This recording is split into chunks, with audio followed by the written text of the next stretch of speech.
এই কিছুদিন আগে তিনি এক জায়গা থেকে মানে একটা বদ্ধ কোঠা থেকে তিনি বের হয়ে আইসা আমি গতকালকে একটা ভিডিও দেখলাম, দেখে বলতেছে যে আমাদের শায়েকের কথা বলার পিছনে এত দলিল যা আমাদের 14 গোষ্ঠীও দিতে পারবে না। কই, তোমার শায়েক তো এখনো পর্যন্ত একটা দলিল দিতে পারেনি যে রাসূল 40 বছর আগে নবী ছিলেন না, 40 বছর পরে তিনি নবুয়ত পেয়েছেন। কথা বলে না কেন? একটা দলিল কি দিছে?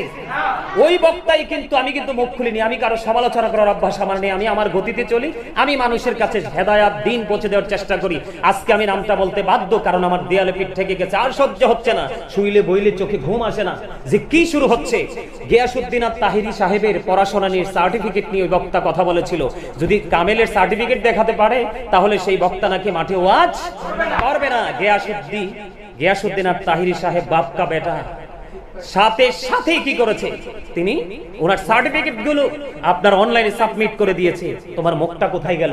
তুমি তো কথা দিয়ে কথা রাখোনি। তোমরা হচ্ছে সেই ধরনের আলেম, তোমরা হচ্ছে সেই ধরনের মৌলবী, তোমরা মাঠে নেমেছো পৃথিবীর অর্থ কুড়ানোর জন্য, আর সাধারণ মানুষের মন কিভাবে জয় করা যাবে সেই রাস্তা খুঁজে খুঁজে অর্থের পাহাড় গড়ার জন্য।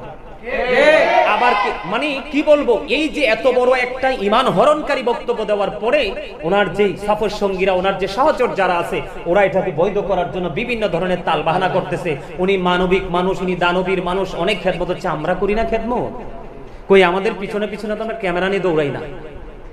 এই আমি কি মানবিক কাজ, আমি গাজী সুলাইমান কি করি না? অসংখ্য মানুষকে, অসংখ্য পরিবারকে আমি পানি খাওয়ার জন্য আমি অদম গুনাহগার টিউবওয়েল বসিয়ে দিয়েছি। এটা কি উত্তম মানবিক কাজ হতে পারে না? কথা বলে না, কাজ হতে পারে না? হ্যাঁ, আর অসংখ্য কাজ, এগুলো মানুষের কাছে প্রকাশ করতে চাই না।